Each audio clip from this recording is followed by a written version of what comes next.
기도하도록 하겠습니다. 자, 우리 옆에 분들하고 한번 인사합시다. 반갑습니다. 사랑합니다. 축복합니다. 당신이 더 행복했으면 좋겠습니다. 예수님과 함께하면 괜찮습니다. 네, 이런 한 해가 있기를 축복합니다. 북경에서 열린 한 선교 집회에서 예배가 끝나고 한 자매가 강사 목사님에게 찾아와서 기도를 통해서 하나님의 말씀을 어떻게 듣는지에 대해서 물었습니다. 목사님은 이런 대답을 했습니다. 핸드폰 수신 신호가 약하면 통화가 안 되듯이 순종이 모자랄 때 하나님의 응답이 들리지 않습니다. 이런 답변을 했습니다. 핸드폰 수신 신호가 약하면 통화가 안 되죠.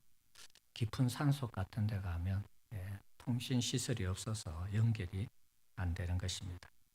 우리의 기도가 왜 응답이 안 되는가? 우리가 순종이 모자랄 때 하나님의 응답의 역사가 없을 수 있다는 것입니다. 그리고 순종하겠다는 100%의 결단이 있을 때 우리의 기도를 통해 주님이 응답하신다. 이렇게 답변을 했습니다. 자, 우리 역시도 지금 2주에 걸쳐서 기도를 하면 응답받는다. 이런 제목을 가지고 계속 설교를 했는데요. 자, 오늘 말씀도 마찬가지입니다. 기도에 대한 부분인데 우리가 이 부분들을 앞에서 소개한 이 선교사님의 이 말씀처럼 우리의 기도를 응답받는 그런 부분에 대해서 오늘 좀 살펴보려고 합니다.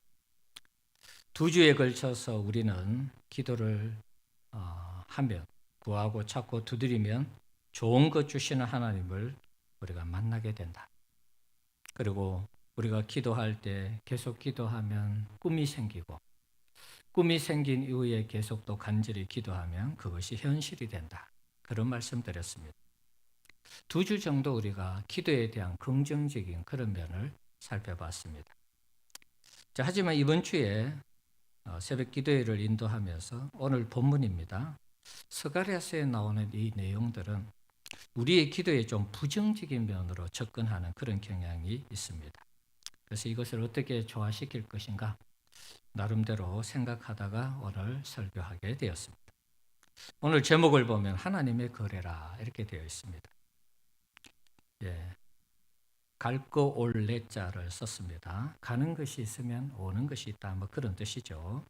기도에도 이게 적용이 됩니다. 우리가 하나님 앞에 기도하면 하나님이 우리에게 응답하시니까 오고 가는 것이 있죠. 반대로 기도하지 않으면 우리가 하나님께 기도하지 않으면 하나님의 응답의 역사가 없는 것입니다. 오늘 본문을 보면 왜 우리의 기도가 응답되지 않는 것에 대해서 정확하게 제시를 하고 있습니다. 하나의 그 이야기를 소개하죠. 9절에 보면 너희는 진실한 재판을 행하며 서로 인애와 긍휼을 베풀며 고아와 과부와 나그네와 궁핍한 자를 압제하지 말며 서로 해하려고 마음에 도모하지 말라고 하나님이 말씀을 하셨는데 그들이 어떻게 했습니까? 11절에 보면 그들이 듣기를 싫어하여 등을 돌리며 듣지 아니하려고 귀를 막았다. 이렇게 되어 있습니다. 하나님의 명령을 이스라엘 백성들이 듣지 않았음에 대해서 지적하고 있습니다. 얼마나 안 들었으면 12절에 보면 그 마음을 마치 금광석 같게 했다. 이렇게 되어 있습니다. 금광석은 다이아몬드입니다. 굉장히 강팍한 그런 모습이죠. 아무리 말씀을 해도 그 말씀을 듣지 않는 강팍함. 그 마음이 금광석 마음입니다. 이것은 뿌리가 깊습니다. 이스라엘 백성들이 출애굽을 해서 광야 40년 동안 광야에서 생활할 때 그들은 철저히 하나님 앞에 불순종하며 불신앙의 삶을 살았습니다. 그래서 20세 이상 이 이스라엘 백성들은 광야에서 다 죽어갔습니다. 꿈에도 그리던 가나안 땅을 밟아보지도 못하고 광야에서 죽었습니다. 그리고 20세 이하 사람들이 여호수아를 따라서 전쟁을 하면서 가나안을 정복하게 되고요. 거기에서 살게 되었죠. 그러나 그들도 시간이 지나면서 하나님 말씀에 불순종했습니다. 좋은 것은 안 남고 나쁜 것만 남았어요. 그 조상들이 불순종을 해서 그런지 모르지만 그 후손들도 결국에는 불순종의 길을 걸어갔습니다. 금광석 같다. 예, 불순종의 끝판왕이다. 뭐 이렇게 평가할 수 있겠습니다. 12절 중반절에도 보면 불순종에 대한 말씀을 하고 있어요. 율법과 하나님의 영으로 선지자들에게 전한 말을 저들이 듣지 않았다라고 말씀하고 있습니다. 계속해서 듣지 않았다는 것이죠. 11절 말씀에 보면 듣지 않을 때 그들의 행동에 대해서 등을 돌리며 귀를 막았다. 이렇게 되어 있습니다. 누군가 여러분에게 말할 때 등을 돌리면 기분 좋아요, 나빠요? 기분이 나쁩니다. 여러분에게 얘기하는데 여러분 양쪽 귀를 막으면 기분 나쁘겠죠. 이스라엘 백성들이 그랬다는 거예요. 물론 이거는 상징적인 그런 모습입니다. 우리가 하나님 앞에 하나님의 말씀을 들을 때 등을 돌리고 귀를 막아버려요. 최악이죠, 여러분. 이렇게 안 들으니까 하나님 어떻게 하셨어요? 큰 진노를 그들에게 내렸습니다. 그래서 그들이 나라가 망하고 백성들이 포로로 잡혀갔습니다. 왜 저들이 망했습니까? 하나님이 손이 짧아서 그들을 구원하지 못했습니까? 힘이 없어서, 능력이 없어서 저들을 구원하지 못하였습니까? 그렇지 않습니다. 문제는 저들이 하나님의 말씀을 듣지 않았어. 저들이 바벨론에 의해서 예루살렘이 포위당하고 큰 어려움을 겪을 때 아마 그들은 밤새도록 금식하며 기도했을 것입니다. 우리를 도와달라고. 하나님이 안 들어주신 것이죠. 자, 13절 말씀 한번 볼까요? 13절. 성경 본문을 한번 좀 띄워주시면 좋을 것 같아요. 13절 말씀. 같이 읽어보시죠. 내가 불러도 그들이 듣지 아니한 것은 그들이 불러도 내가 듣지 아니하리라. 만군의 여호와가 말하였느니라. 네. 내가 부를 때 그들이 듣지 않았다는 것입니다. 그래서 그들이 부를 때도 내가 듣지 않겠다. 하나님이 받은 대로 갚아주신다는 그런 내용이죠. 이스라엘 백성들에게 계속해서 내 말대로, 율법대로, 내가 가르치는 대로 순종하고 또 따르고 또 복종하고 섬길 것을 요구했지만 그들은 주님을 떠났습니다. 주님이 아무리 얘기해도 듣지 않았어요. 등을 돌리고 귀를 막았습니다. 그러니까 나중에 저들이 바벨론에 의해서 함락당할 때 밤새도록 기도하며 금식하며 기도할 때 하나님이 안 들어주신 거예요. 그래서 어떻게 되었습니까? 망했다고 그랬잖아요. 14절에 보면 내가 그들을 바람으로 불어 알지 못하던 여러 나라에 흩었느니라. 포로 잡혀가게 한 것입니다. 그 후에 이 땅이 황폐하여 오고 가는 사람이 없었다. 이는 그들이 아름다운 땅을 황폐하게 하였음이니라. 이 땅을 누가 황폐하게 했다고요? 하나님이 했을까요? 바벨론 사람이 했을까요? 아닙니다. 이스라엘 백성들 스스로가 한 거예요. 계속해서 얘기했는데도 안 들으니까 그들 스스로가 자기 땅을 황폐하게 했다라고 하나님은 말씀하고 있습니다. 왜 하나님은 저들의 부르짖음에도 응답하지 않았을까요? 하나님의 말씀을 듣지 않으니까 결국에는 저들이 부르짖을 때도 하나님이 듣지 않은 것입니다. 앞에서 살펴본 것처럼 저들이 하나님의 말씀을 안 들은 내용이 다른 것이 아니라 사회적인 정의와 공의 그리고 사회적인 약자를 돌보지 않는 죄악이었습니다. 오늘 본문 속에는 그렇습니다. 자, 이것도 시사하는 바가 큽니다. 우리가 개인적으로 아무리 신앙생활을 잘해도 사회적인 비리와 구조적인 죄악을 척결하지 아니하면 언젠가는 함께 망할 수 있다는 것을 말씀하고 있습니다. 내가 신앙생활을 잘해도 국가적으로 사회적으로 비리가 혹은 사회적인 구조의 죄악이 차고 넘치면 이걸 손보지 않으면 결국은 망한다는 것입니다. 저는 오늘 사회적인 죄악을 다루지는 않겠습니다. 이스라엘이 불순종한 부분은 사회적인 죄악뿐만 아닙니다. 우상 숭배하고 하나님 앞에 늘 불순종했던 죄악이 있습니다. 불순종하는 그 죄악을 계속해서 지속할 때 이스라엘 백성들이 기도할 때 하나님이 안 들어주셨다는 이 부분에 초점을 맞춰서 제가 설교하려고 하는 것입니다.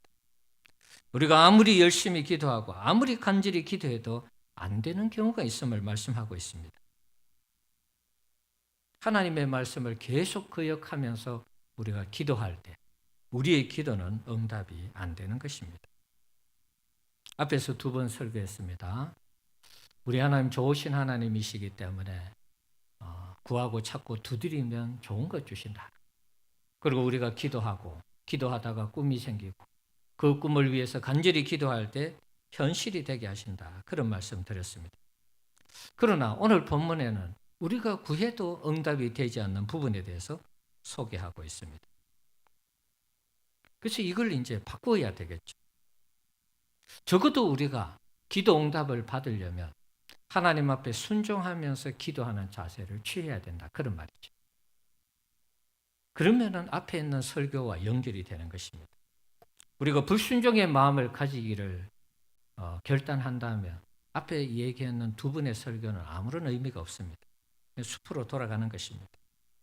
그러나 앞에 있는 2분의 설교를 우리에게 적용하면서 기도하면 되겠구나. 그런 생각이 들었다면 오늘 이 말씀을 아까 얘기했던 13절의 말씀을 좀 거꾸로 생각해 볼 필요가 있는 것입니다. 순종하지 않아서 안 들었다면 순종하면 하나님 들어주신다는 그런 말이 아니겠습니까? 우리 성도님들, 우리가 하는 기도 하나님 앞에 아직 응답받지 못한 부분들이 있을 것입니다. 그럼 내 기도가 왜 이루어지지 않는가? 왜 응답을 못 받는가? 이런 부분에 대해서 한번 고민을 해보셔야 될 것 같아요. 그 이유가 무엇일까요?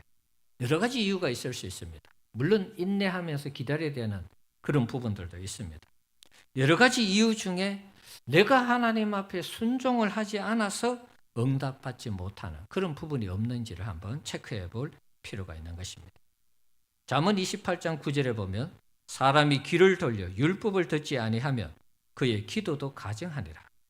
율법을 듣지 않는데 기도할 때 그 기도를 하나님이 가증히 여기신다. 그러니까 그 기도에 응답이 없는 것입니다.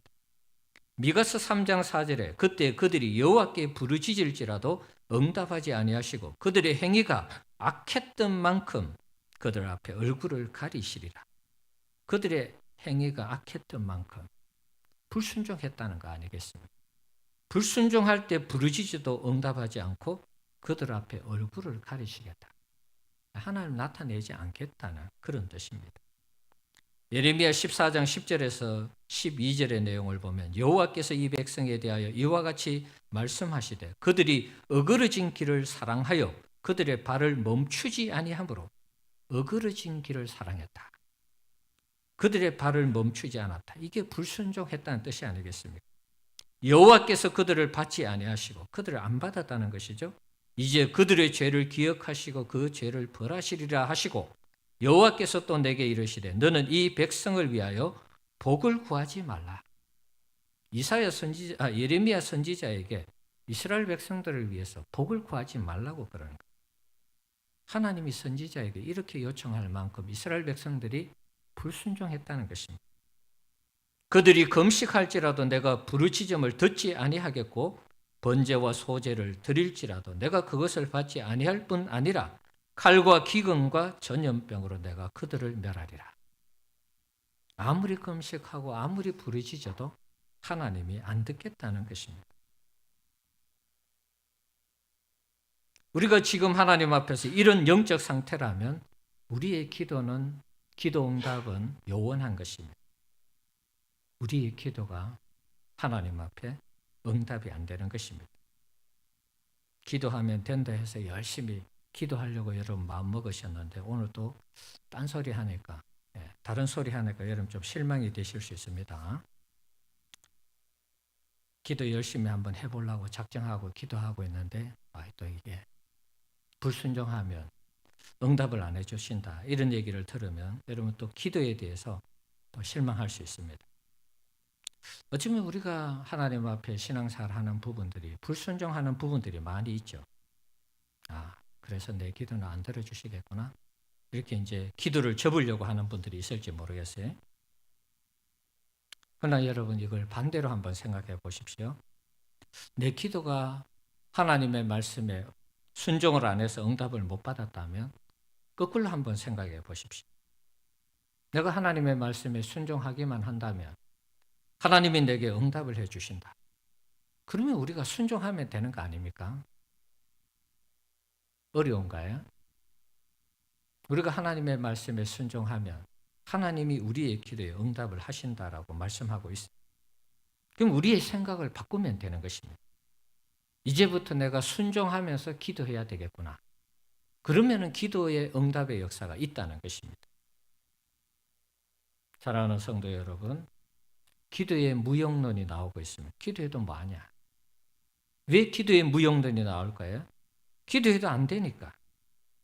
기도해도 안 들어주시는 것 같고, 기도해도 아무런 역사가 일어나지 않는 것 같고, 그러니까 기도의 무용론이 나오는 것이죠.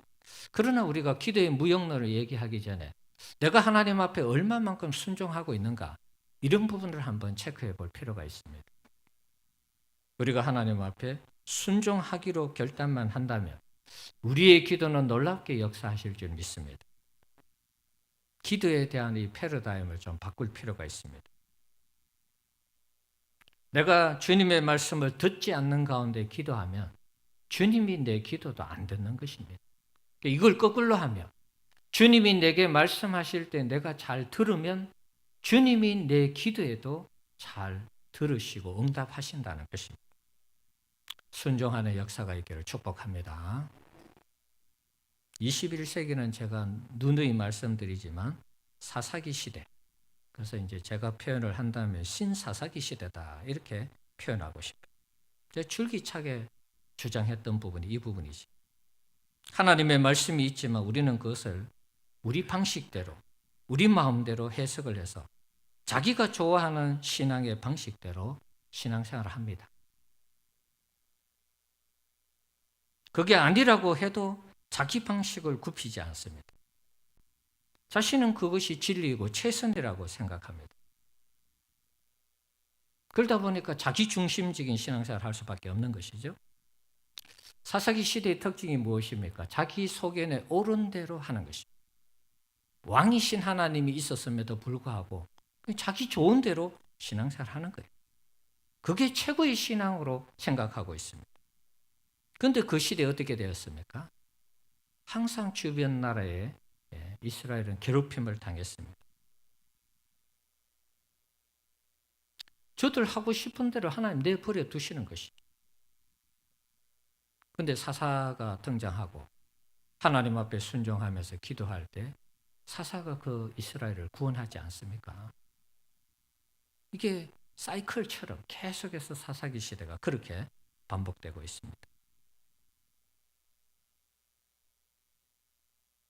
우리 소견대로 옳은대로 하니까 우리의 기도가 응답이 안 될 수도 있다는 것입니다.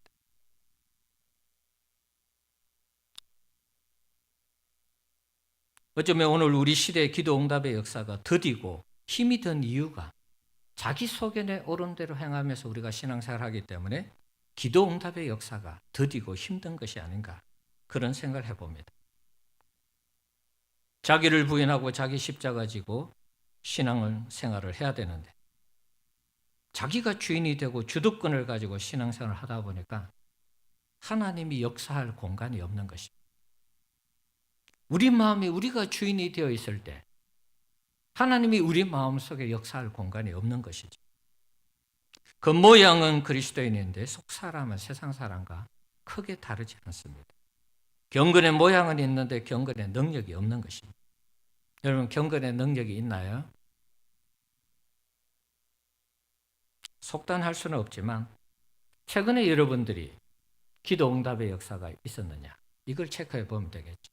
내가 순종하면서 하나님의 도우심을 받았는가, 순종하면서 기도 응답의 역사가 있었는가, 이런 부분들을 체크하면 내게 경건의 능력이 있는지 없는지를 알 수가 있습니다. 물론 이게 전부 다는 아닙니다. 한 부분이죠. 바라기는 우리 성도님들의 이 연약함을 주님께서 불쌍히 여겨주셔서 우리의 모든 연약함을 주님의 능력으로 극복하는 그런 은혜가 있기를 축복합니다.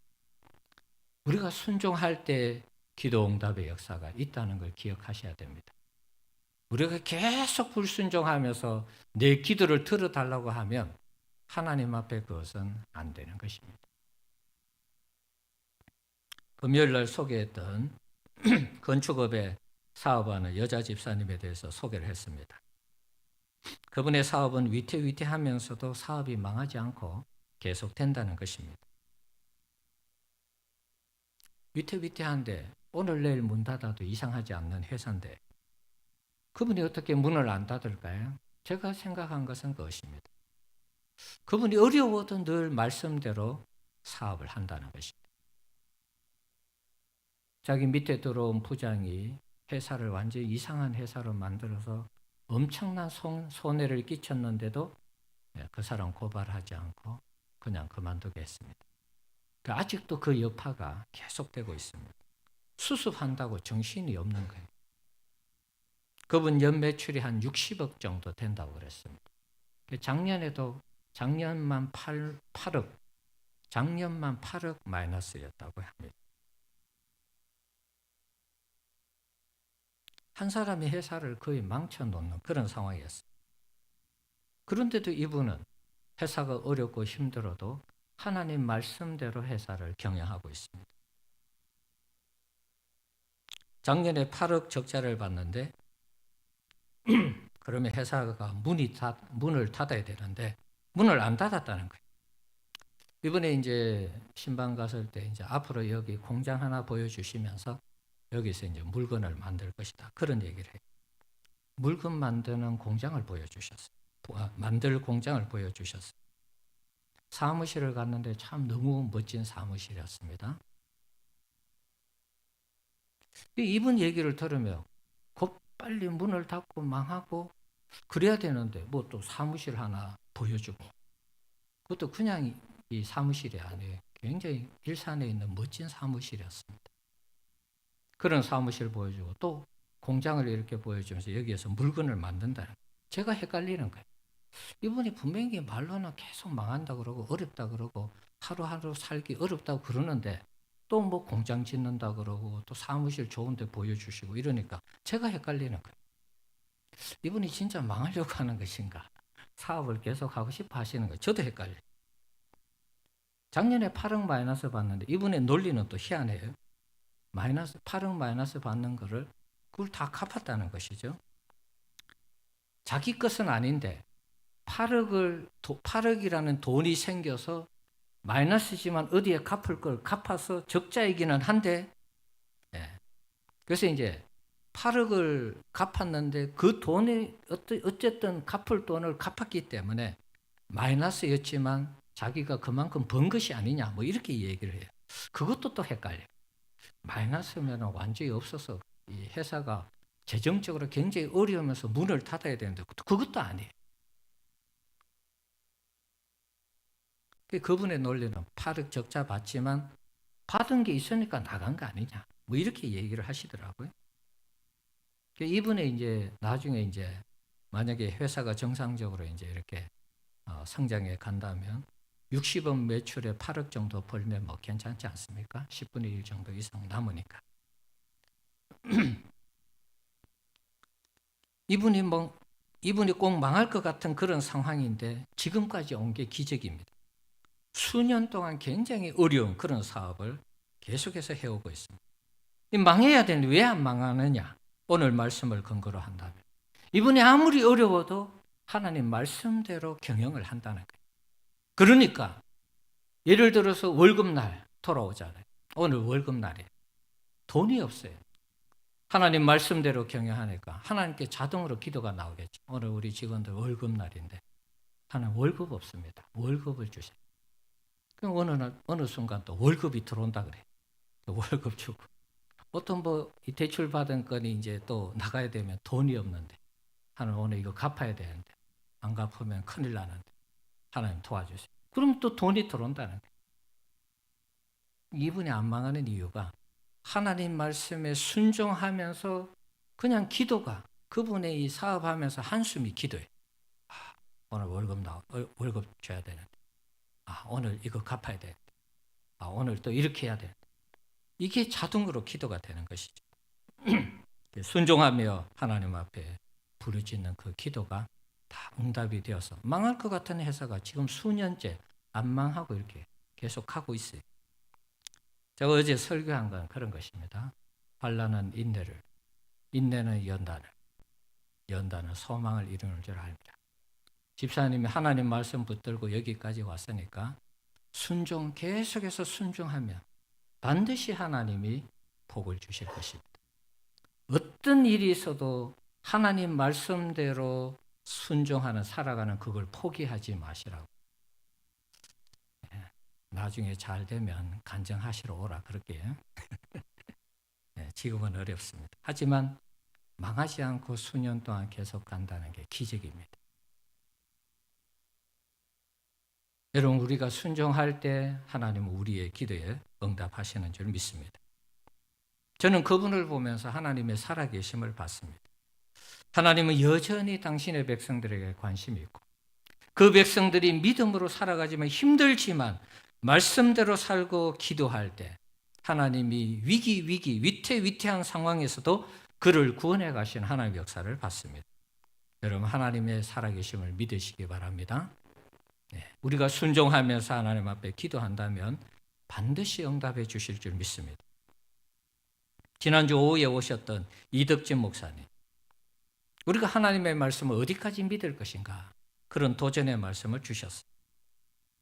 바라기는 우리가 모든 것을 믿고 전적으로 하나님을 의지하면서 순종하는 가운데 기도 응답의 역사를 체험하시기를 축복합니다.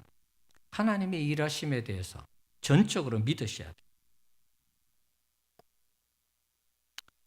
믿고 순종하고 기도하면 응답한다는 것입니다. 그래서 기도의 이 부분들을 조금 부정적으로 제가 오늘 접근을 했지만 다르게 생각하면 순종하고 기도하면 응답되겠구나. 얼마든지 긍정적으로 생각할 수 있습니다. 그래서 기도하면 희망이 있겠구나. 이런 마음, 또 이런 생각, 이런 믿음 또 다시 가질 수 있기를 축복합니다. 내가 듣지 않는 부분만 수정하면 되는 것입니다. 내가 하나님 앞에 안 듣는 거, 그걸 수정하면 되는 것입니다.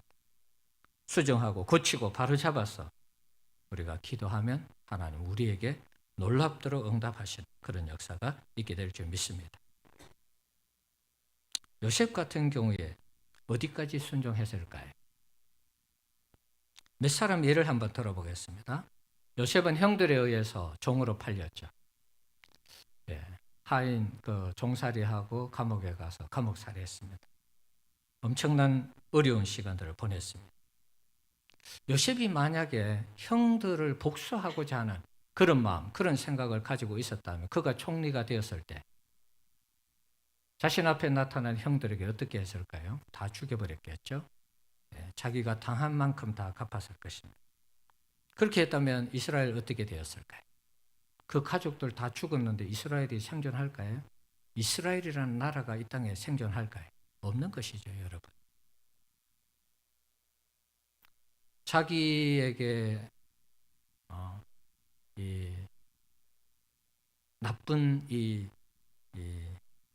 나쁘게 한 그 형들에게 복수하지 않고 해코지한 그 형들에게 복수하지 않고 그들을 다 용서해 주었습니다. 그랬을 때 이스라엘이라는 나라가 그를 통해서 더욱더 왕성하게 발전한 것을 우리가 알 수 있습니다. 개인적인 감정으로 접근한다면 요셉은 형들에게 복수해야 마땅했습니다. 그러나 그것을 그렇게 하지 않았습니다. 자신의 모든 것을 내려놓고 하나님 앞에 자신이 꿈꾼 꿈을 이루게 하시는 하나님의 역사를 이 요셉은 순종하면서 그렇게 나라를 세웠습니다. 다니엘 같은 경우에도 자신을 죽인다고 하는 사람들이 있었습니다. 아무런 흠을 발견하지 못하니까 신앙적으로 그렇죠. 하나님 외에 다른 신들을 섬기게 만든 것입니다. 그런데 다니엘이 그렇게 안 하니까 예루살렘을 향해서 창문을 열고 기도할 때 적들을 얼마나 좋아했을까요? 그래서 잡아서 사자굴에 던지지 않았습니까? 다니엘이 죽을 줄 알면서도 기도했습니다. 그 결과가 어떻게 되었습니까? 사자굴에서 살아남는 그런 응답의 역사가 있었습니다. 에스더 같은 경우에도 죽으면 죽으리라. 아수에로 왕이 그를 부르지 않았지만 목숨을 걸고 나아갔습니다.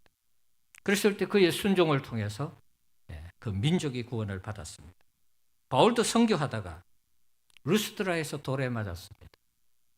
돌에 맞아서 마가 같은 경우에는 같이 데리고 갔는데 힘들어서 돌아갔잖아요. 웬만한 사람 선교지에서 돌에 맞아 죽을 뻔했다면 아마 트라우마가 생겨서 다시는 선교사로 안 나갈 것 같아요. 그런데 바울은 또 훌훌 털고 선교하러 갑니다.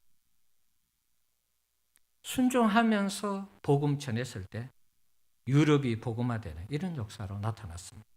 예수님도 마찬가지죠. 예수님이 십자가 달리기 전에 이 잔이 지나가기를 기도했어요. 그러나 아버지의 원대로 되기를 원하면서 기도를 마쳤을 때 예수님은 우리의 구원을 완성하셨습니다. 그래서 우리가 이 자리에 있는 거 아니겠습니까?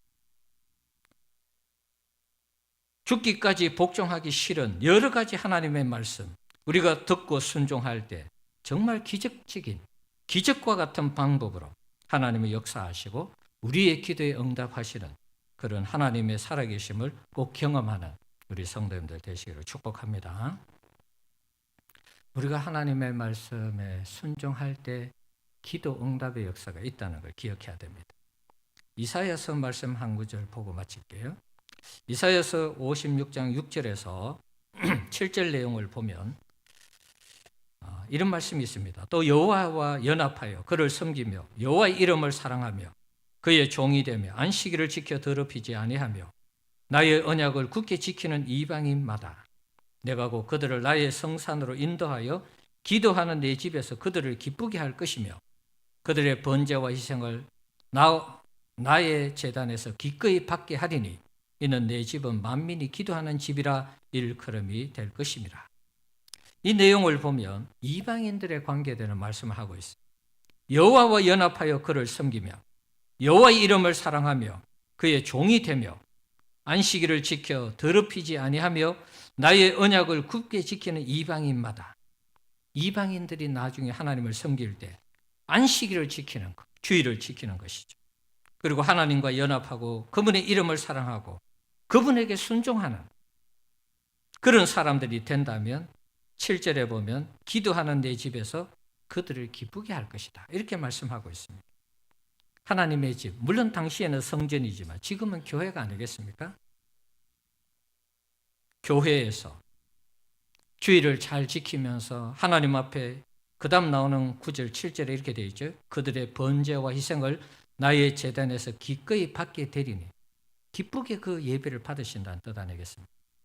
그러니까 우리가 다른 순종보다도 하나 이제 적용을 한다면 주의를 잘 지키면서 하나님 말씀대로 순종하고 기도하는 집, 만민이 기도하는 이곳에서 우리가 기도할 때 하나님께서 우리를 기쁘시게 하는 그런 역사로 이어지게 한다는 것입니다. 여러분의 기도가 응답이 될 때 여러분 기뻐하실 거 아닙니까? 다른 거 없습니다, 여러분. 우리가 주의를 잘 지키면서 하나님 앞에 예배 잘하고 말씀대로 살아가기만 한다면 우리의 기도가 기도하는 집 이곳에서 하나님의 놀라운 응답의 역사가 있다는 것입니다. 자, 오늘 말씀 정리하겠습니다. 우리가 하나님 앞에 순종해야 됩니다. 순종할 때 우리의 기도가 응답이 되는 것입니다. 우리는 순종하지 않는데, 우리는 하나님의 말씀을 듣지 않는데 왜 내 기도를 들어주시지 않는가? 우리가 이렇게 따질 일이 아니라는 것입니다. 어떤 상황 속에서도 하나님의 말씀을 순종하면서 기도하는 가운데 기도 응답의 체험을 하고 또 믿음으로 승리하는 우리 성도님들 되시기를 축복합니다. 주님의 선하심이 찬양하면서 우리 헌금하도록 하겠습니다.